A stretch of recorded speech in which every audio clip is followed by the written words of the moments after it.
大家好，欢迎收看艳红的视频。今天给大家带来的是一套非常仙气的洛丽塔造型。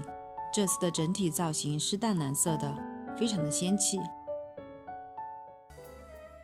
在材料的选择上面，采用了天然水晶、水钻等 bling bling 的材料。洛丽塔造型不管是服装还是头饰，我都喜欢这种 bling bling 的感觉。你们喜欢洛丽塔的哪种风格呢？或许我也可以尝试一下其他的洛丽塔风格。首先我们用铁丝做出头冠的骨架，这里用到的是蓝灰色的水钻来点缀，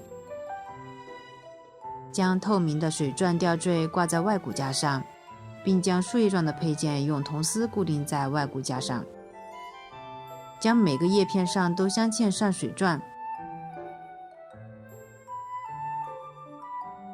整个冠分3层，中间的一层用到的是天然水晶来装饰，将水晶固定在铜丝上，并用树脂粘土加固，再粘贴上一层亮片。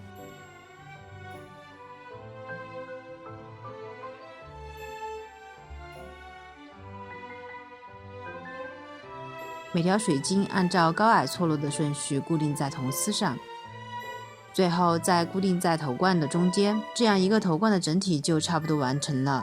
两边的部分增加一些花草的元素。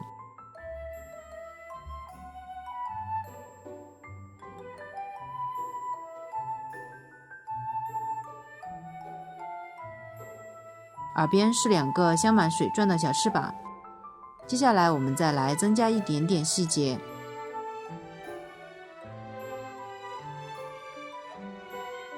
不知道大家喜欢这样的水晶头冠吗？如果喜欢的话，可以在弹幕扣1哦。最后我们再来挂上一些流苏，冠的部分就完成了。接下来我们再来制作背后的手工花的部分，用服装剩下来的边角料来进行制作。每一片花瓣都是晶莹透亮的，将花瓣用胶水固定在花蕊上，一朵小花就这样完成啦。怎么样，有没有仙气十足的感觉呢？再用真丝欧根纱染色做一些蓝色的小花朵。这种小兰花也太仙气了吧，像一种什么花来着？我突然想不起来名字了，有知道的吗？接下来我们来进行组合，一款漂亮的薄纱头饰就完成了。接下来我们来设计衣服吧。本期服装也是采用了闪亮的蕾丝布料来进行制作，整体会用到透明的薄纱，制作部分也是由我妈妈来完成的。不知道大家想不想让我妈妈出单独的服装制作视频呢？如果想要的话，可以在弹幕中许愿哦。